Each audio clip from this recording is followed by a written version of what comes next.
By college, things had changed again.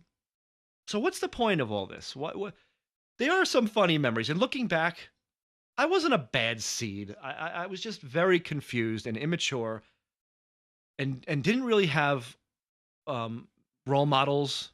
I did outside of my house, but not really at home. And I think, is it good that kids go through their rebellious teens? Because I did have a college professor once say something, and I never forgot it. She said, "Be weary of responsible youth." And that always stuck with me because I do see that today. People that were on the straight and narrow their entire lives, right? There were kids that were the normal students that never did anything wrong, always did what they were told. Even today, I see some of these people online and they have the same haircut they had in middle school, the same clothes. So, on the one hand, I go, well, I envy them because they grew up in a more healthy place and they were doing what you're supposed to do in school. They're going out for the school plays and you're um, going to the prom, like I said. But then there were the other kids like me who kind of got it out of the way early. The phase, right? The rebellious phase kind of got out of the way. Oh, yeah, we were going to the metal concerts and we would go to like the Roxy Music Hall in Huntington. That place was scary. And we'd go see Overkill and Testament and Deicide and all the death metal bands would be there. And I was like 15 and we would be getting into brawls. It wasn't a mosh pit anymore. These scrawny little kids were having these skinhead gangs swinging at us and it was horrible.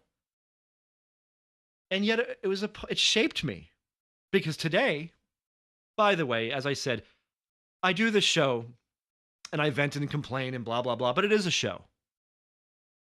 Most of the time, I'm a normal dude like everybody else. I'm No, you're not. kind of cool, laid back, and just go about my day. And so I'm not always whining, but I always try to think of things for the show. And I'll say, oh, this happened on Tuesday. I got to remember to put that in.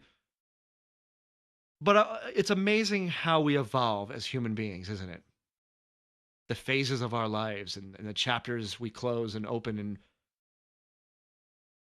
And for all the things I complain about and the stresses I have, real world adult stresses today, to be honest, I don't think I would change what's going on now in a million years. I would never want to go back to those days again.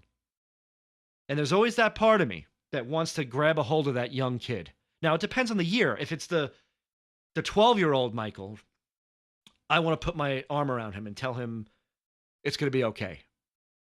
It won't always be this way. Good things are coming.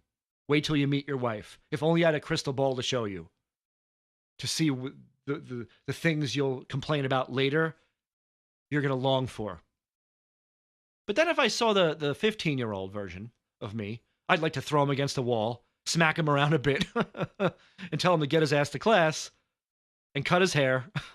You can wear the Iron Maiden t-shirt, but cut your hair. All right, shut up a minute. Here are the Roccos with Why Try? Why do we even try to always do what's right? When everything that you deserve, they'll give to someone else. Why do we seek the truth? It's never what we want.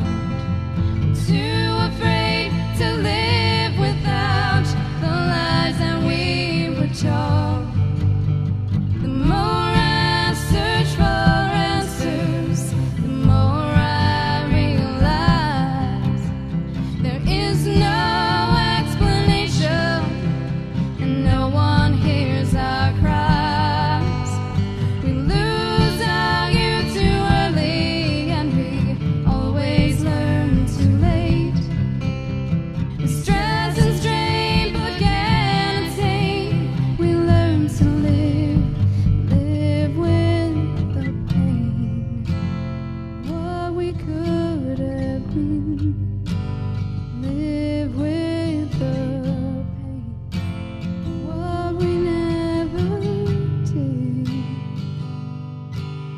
Back when. Why do we